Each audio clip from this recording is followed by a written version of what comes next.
Olá, como está? Que bom, estamos de volta para analisar este assunto tão importante que é o relacionamento familiar. Eu quero dizer que tenho tido o prazer de refletir sobre assuntos tão importantes e que podem ir numa extensão que eu realmente não tenho ideia. O principal mesmo, mais importante que o veículo da televisão e das ondas eletrônicas ou de sinais, é o seu coração, numa comunicação direta com o Pai Celestial, com o Criador de todos nós. Vamos orar?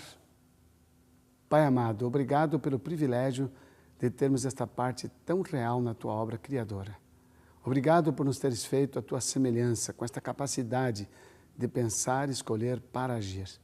Dá-nos a graça da utilidade nesse momento, a mim que vou falar, e a disposição de cada um que vai ouvir, para que o benefício da Tua vontade se realize em nós.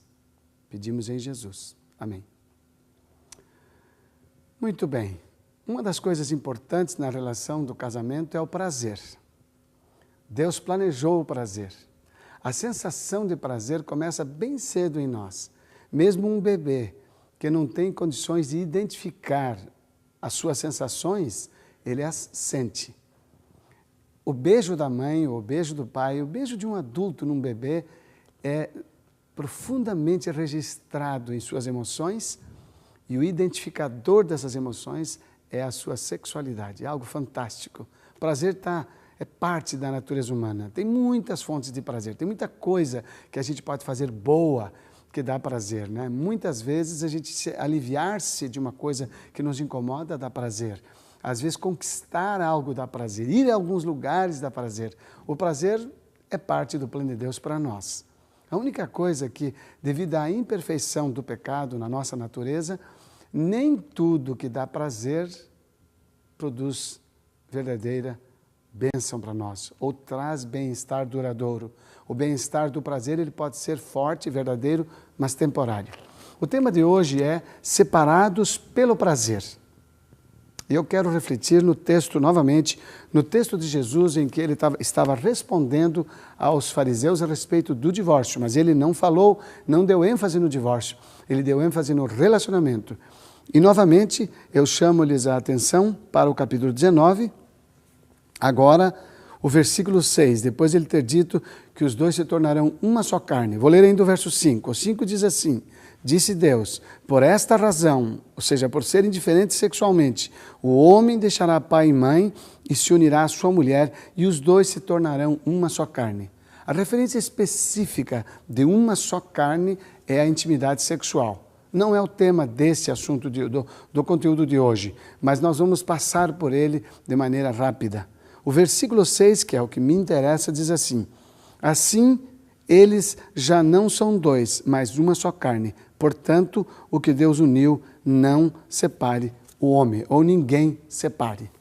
Esse texto é muito interessante, ele é muito importante. No momento em que uma pessoa está se decidindo pelo casamento, e eu falo aqui agora com os casados, essa pessoa não ouve ninguém. O rapaz não ouve ninguém e a moça não ouve ninguém. Eles gostam do outro. Isso é uma referência interessante. Gostar é espontâneo, amar é voluntário. Quando você junta o seu gostar com o querer estar com alguém, você está investindo em amar. Em amar. Uma pessoa que gosta de algo e se dedica àquilo, mesmo que ela seja prejudicial ou errada, ela pode estar amando aquilo, amando uma coisa errada. É o ato da vontade apoiado ou apoiando o seu impulso, o seu desejo. O prazer é um desejo forte, ele se manifesta facilmente na gente. Então, quando a pessoa está namorando, gosta do outro, há uma porção de coisas que eles compartilham e que dizem, nosso casamento vai ser bom. Às vezes, um dos dois tem uma intensa atração pelo outro, um gostar pelo outro, uma paixão pelo outro, maior do que um. E há momentos em que a pessoa percebe que a relação não está muito segura, porque o outro não mostra toda essa empolgação. Mas aquela pessoa que quer, ela sente prazer em gostar e ter a pessoa perto de si. Eu nem vou dizer ser correspondido, porque às vezes a pessoa não é correspondida plenamente na intensidade em que ela gosta do outro. Mas tudo bem, ela não quer escutar ninguém. Ela vai, apega-se à pessoa, cultiva isso, constrói um relacionamento profundo e até às vezes de dependência, o que é extremamente grave e prejudicial ao desenvolvimento saudável de uma pessoa. Mas enfim, ela vai lutar por isso. Pais às vezes recomendam, cuidado filha, isso aqui, cuidado filho. Mas esta pessoa que está olhando para alguém que gosta muito e que está certo de que vai ser feliz, não escuta ninguém, não escuta amigos, não escuta pais, não escuta ninguém, porque há um escutar dos seus sentimentos. Um sentimento que quando ele é atendido, quando ele se confirma, traz prazer. Prazer não é em si um problema, mas prazer pode ser o início de um problema. Então essa pessoa que insiste em casar, ela vai chegar às vezes a uma surpresa bem cedo no relacionamento matrimonial. Muitas vezes eu encontro homens ou mulheres cansados de uma relação. Um dos motivos é a dominação do outro. Essa dominação é fruto da sua personalidade, cansa o dominado. Esta é uma das razões. A outra que eu encontro é o sufoco que a pessoa que gosta muito, que é apaixonada, exerce sobre outros. Um controle, um domínio, porque essa pessoa agora, depois de casada, ela não se conforma em ver tão de perto a vida do outro que enquanto namorava não via. Olha que estou falando de casados. Na minha audiência estão aí alguns solteiros. Prestem atenção no que eu estou falando, porque eu estou lidando com as pessoas já casadas e algumas que estão casando com seus problemas. E eu quero, na palavra de Deus, trazer a ajuda, porque temos que lembrar sempre, a família humana, mesmo a cristã, ela é imperfeita porque ela é composta por pessoas imperfeitas, com reações imperfeitas, com estímulos imperfeitos, com inclinações imperfeitas. Então nós temos, por natureza, a condição nossa não é nada boa. Mas eu quero contar uma história para você de uma pessoa que eu atendi num casamento que afirmou uma coisa espantosa para mim, pelo menos. Essa pessoa é uma mulher. Ela disse, entendi, eu já sei, eu posso me separar do meu marido. E eu vim aqui, Ela estava começando um processo de aconselhamento e ela percebeu que ela teria que fazer alguma coisa para ela trabalhar em si mesma e ela não gostou muito, mas ela me disse, eu já descobri, eu posso me separar. É mesmo? Eu falei para ela. Eu posso me separar e não quebrar o que está na Bíblia. Verdade? Ela falou, verdade. Qual é esse segredo? Eu falei para ela. Ela disse assim, é o seguinte, quando eu procurei casar, quando eu namorei o meu marido, e falou o nome dele, ela disse, ninguém me apoiou, meus pais não apoiaram, meus amigos não apoiaram. E houve vezes que até ele mesmo manifestou que não estava, mas eu insisti. Então, se eu insisti e eu casei, não foi Deus que uniu, fui eu que me uni a ele. Então, se eu me unir, eu posso me separar. Olha que coisa tremenda. Nunca tinha ouvido esse argumento. Facilitou. Quer dizer, eu erro quando vou escolher e estou livre para errar quando vou sair. Olha que interessante, que legal, que bom que fosse assim. E resolvesse o nosso problema. A verdade é que não resolve. O ponto referencial de Deus e da Bíblia é que esse se unir é quando Deus deu a nós o impulso sexual e a diferença sexual, marido e mulher, homem e mulher, macho e fêmea.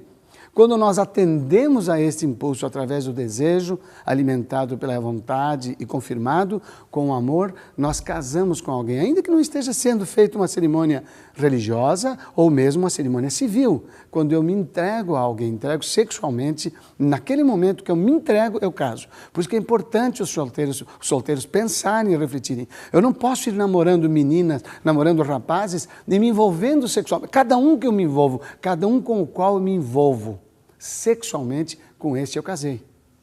A Bíblia diz que é assim. No texto sagrado, no versículo que eu passei sem destacar, que é o versículo 5, Jesus disse, os dois se tornarão uma só carne.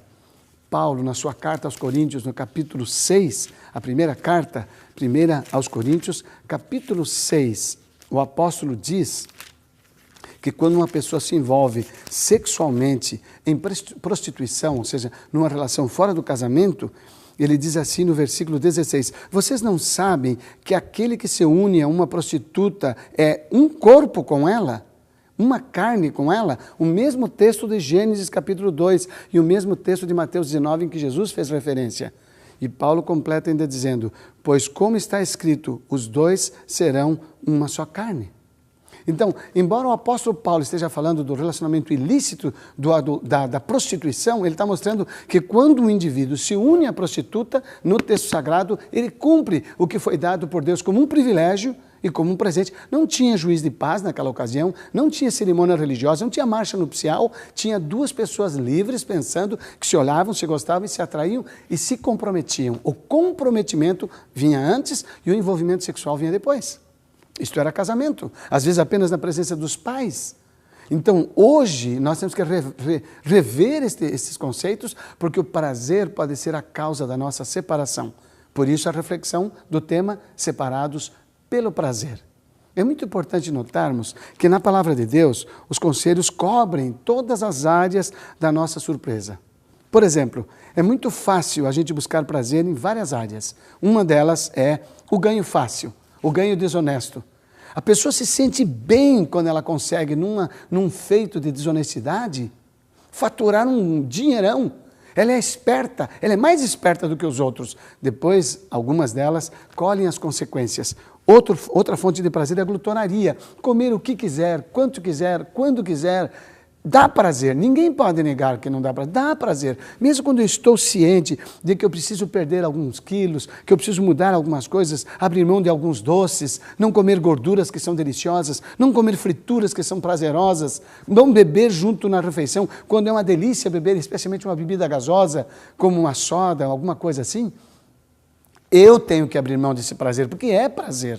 Eu tenho que abrir mão por outra coisa maior, por um prazer maior, às vezes não sensorial. Eu não tenho sensação de prazer quando eu abro mão de coisa que eu gosto. Acomodado no meu sofá, vendo um programa de televisão e ir colocar roupa de caminhar, e ir caminhar 1 hora ao sol, no calor, caminhando, gastando energias, gastando calorias, a opção é clara, é óbvia, ficar sentado vendo televisão. Essa opção de ir não dá prazer. O prazer vem pela saúde que eu vou ter, a perda do peso e outros benefícios que eu vou alcançar. Então o prazer imediato que vem primeiro nunca é o melhor.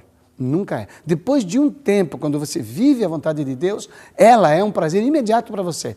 Você vive não mais você. É quando você diz, vivo não mais eu. É quando você diz, eu vou caminhar e antes de caminhar, nenhuma atração para um programa sedentário, nenhuma atividade te atrai mais do que aquela sensação. Superei minha indolência, superei a minha estagnação, estou noutra, estou bem, estou gostando da minha respiração, circulação sanguínea, meu coração, meus batimentos. É depois que esse prazer vem. Então, voltando para o casamento, o sexo é uma fonte de prazer. Quando você olha imagens sensuais ou pornográficas, a sensação visual é positiva, a sensação é positiva, ninguém pode negar. Se os pais dizem, não tem prazer, tem. As pessoas com as quais estou lidando, e ultimamente o número cresceu estupendamente nos últimos 7, 8 anos, o número de pessoas casadas envolvidas com masturbação e problemas com o vídeo, com a imagem, com as pornografias, presos, viciados, desesperados, dizendo, me ajude, por favor, me ajude. E nós adotamos estratégias, trabalhamos profundamente, porque não é fácil. O prazer afundou a pessoa e está separando esta pessoa do seu cônjuge. A pessoa física da esposa ou do marido em corpo concreto, que dá para tocar, não tem atração como tem atração virtual das visões pornográficas. É uma luta. O prazer levou você a se separar. Deus não quer que isso aconteça com você. Jesus, na sua referência muito linda, em João capítulo 15, João 15, eu gosto desse texto. Eu vou repeti-lo várias vezes, para que ninguém confunda o plano de Deus para nós, seu pensamento. Então essa ideia de dizer, não, o cristão ele tem que abrir mão, tirar toda a alegria da terra, só ficar triste, porque daí ele vai para o céu. Não, nada disso. Com Jesus é o seguinte, eu aceito o que ele diz, porque é mais sábio, é melhor, eu experimento e eu tenho prazer nisso, eu gosto disso, eu quero isso. E eu vou buscar como preferência minha. Não, estou obedecendo meu pai. Não, estou obedecendo a Deus. Não, obedecer a Deus deste jeito não vai trazer fidelidade nem relação de obediência. Você vai fazer coisas, mas não vai sentir coisas. No capítulo 15, Jesus diz no Evangelho de João: tenho-lhes dito estas coisas para que a minha alegria esteja em vocês e a alegria de vocês seja completa. Olha que coisa fantástica! Só que nós temos que ler os versos anteriores para ver em que ele colocou as coisas, em que ele disse. Ele tinha dito: permaneçam em mim e as minhas palavras em vós. No verso 9 e no verso 10, Jesus diz... Deixa eu ler o verso 8, porque vai ajudar bastante. João 15, 8 diz: meu Pai é glorificado pelo fato de vocês darem muito fruto, e assim serão meus discípulos. Dar muito fruto, é lógico que um cristão triste, acabado, destruído, desanimado, sem esperança, não vai falar de Jesus de maneira atrativa, não vai glorificá-lo. Se é para glorificar, você tem que estar experimentando isto, esta vitória, esta sensação maravilhosa de fazer a vontade dele e fazer o que é certo para o seu próprio bem. No verso 9 ele diz: como o Pai me amou, assim eu os amei, permaneçam no meu amor. Se vocês obedecerem aos meus mandamentos, permanecerão no meu amor, assim como eu tenho obedecido aos mandamentos de meu Pai, e em seu amor permaneço. Aí vem o verso 11, olha que lindo o verso 11. Tenho-lhes dito estas palavras para que a minha alegria esteja em vocês, e a alegria de vocês seja completa. O verso 12 diz: o meu mandamento é este: amem-se uns aos outros, como eu os amei. Está aqui o segredo, está aqui o segredo. Eu vou fazer na minha vida o que é da vontade de Deus, vai beneficiar o outro, vou usar o outro como referência para fazer a vontade de Deus, mas quem ganha sou eu. Eu vou estar ganhando. Olha que coisa fantástica, fantástica. Eu vou estar ganhando. Como na referência daquela esposa que ela começou a praticar. O marido não reagiu em nada, não mudou nada, mas ela acreditou no ensino que ele disse de que quando nós fazemos a vontade de Deus, nós não dependemos do que o outro faça, do que o outro reaja. Por isso que diz a Bíblia que temos que amar o próximo, independente da condição dele, até manda amar inimigos. Olha só, inimigos. Então, mesmo que você que está me ouvindo tenha feito do seu cônjuge um inimigo porque faz coisas que você não gosta ou te provoca, mesmo você que está me ouvindo tem um filho que te irrita demais e que você já não está vendo como seu amigo, se está vendo como um adversário, se alguém que está contra você, mesmo que isso aconteça, você deve amá-lo, porque Jesus mandou amar até o inimigo. Então, se houve esse caminho desagradável de afastamento da relação amistosa, ainda dá para recuperar. E se porventura você, filho, olhando para os seus pais, os fez como seus inimigos, e talvez alguns pais perseguiram, mexeram com a sua sensação de prazer em muitas coisas, sem muita explicação. E esse é um problema de nós como pais. O filho, este filho que me ouve, que tem esse ranço, essa tristeza, esse ressentimento, seja você adulto ou adolescente juvenil, vá ao seu pai ou à sua mãe, aquele que você está se sentindo desconfortável ou desagradado, mas pegue-o particularmente, sozinho, talvez numa caminhada, nunca num momento ruim, sempre num momento bom. O pai está todo alegrinho com você, chega perto dele e fala: papai, quero falar um pouquinho com você um negócio. Quando você faz assim, aquilo me incomoda, então me irrita, me explica, por favor, tem outro jeito de fazer? Tem que ser desse jeito? Abra o jogo, converse. O diálogo franco começa a criar uma solução e daí trazer de volta uma relação de prazer. Porque muitas vezes, por não termos o prazer na relação, nós buscamos outros prazeres. E ao buscarmos esses outros prazeres, nós nos separamos. Há prazeres que separam. O uso da droga, por exemplo, jovens, até adolescentes e adultos até, têm buscado nas drogas a bebida alcoólica, a cocaína, o crack. O Brasil é o país do mundo que mais consome crack. E é um tipo de droga que cria uma das maiores dependências. Na hora em que você usa a droga, eu vou confirmar para você, porque eu lidei com muitas pessoas dependentes químicos. Eu vou confirmar para você, quando você usa a droga, ela te dá prazer. Se alguém disser que não dá, é mentira, dá prazer. O viciado tem sensação de prazer, até o viciado em pornografia. No momento, ele se arrependeu da última vez, ficou extremamente chateado, arrependido, fez votos, mas no momento que aparece a possibilidade de novo, antes de praticá-la, antes de experimentá-la, ele tem uma sensação gostosa de aproximação. No vício há prazer. Esse não é o ponto de discussão. Nem eu poderia discutir isso, porque está comprovado. Há sensações de fato de prazer. O ponto, porém, é: esse prazer não dura e cobra um ônus muito pesado depois. Pessoas que tiveram a sua vida destruída por causa da droga. Deus tinha feito um plano para não acontecer isso. Sabem, as nossas necessidades emocionais mais profundas são atendidas dentro de casa. As amizades são ótimas, elas ajudam bastante, muito. E é bom ter uma boa amizade, mas elas não substituem a relação exclusiva de pertencer. Enquanto nós não casamos, essa relação é satisfeita na relação filhos e pais, pais e filhos. Mas mais filhos e pais.